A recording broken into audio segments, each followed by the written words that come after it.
Artillery shelling and gunfire has intensified in Rafah after Israel said it had seized a strategic corridor on Gaza's border with Egypt.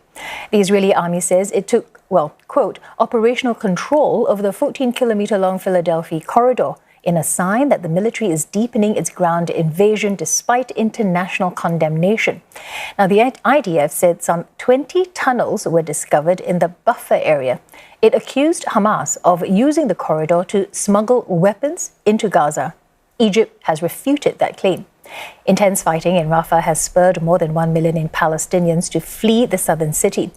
The Palestine Red Crescent Society has recovered the bodies of 2 of its paramedics who were killed in north of Rafah last night. The organization has accused Israel of, quote, deliberately targeting its ambulance despite the vehicle bearing the Red Crescent emblem.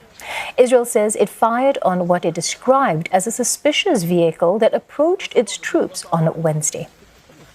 And for more, Sarah Coates joins us live from Tel Aviv. Sarah, what does Israel's takeover of the Philadelphia corridor mean for the war?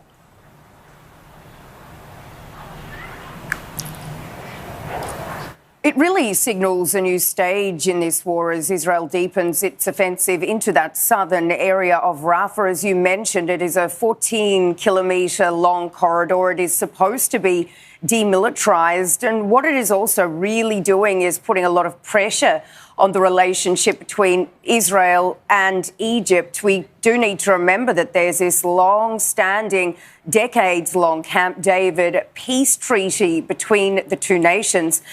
And the Egyptians are extremely worried now, and they have been for the past few months, that this operation in Rafah could forcibly displace thousands of Palestinians over that border into Egypt, really raising some very difficult security questions in Cairo. Now, you mentioned what we've been hearing from the IDF. It was Daniel Hagari, the spokesperson, that spoke about this takeover of the Philadelphia corridor. He claims that it is a oxygen lifeline, an oxygen pipeline for weapons smuggling used by Hamas, also saying that over the past few days, troops have found many tunnel shafts and also primed rocket launchers. So this, of course, is very, very concerning for both sides. But we have also heard from the Egyptian president, Abdel Fattah el-Sisi.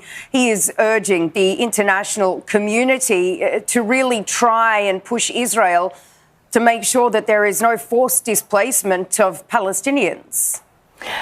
Sarah, the battle is intensifying in Rafah. So tell us, how has the distribution of humanitarian aid been, how has it been affected?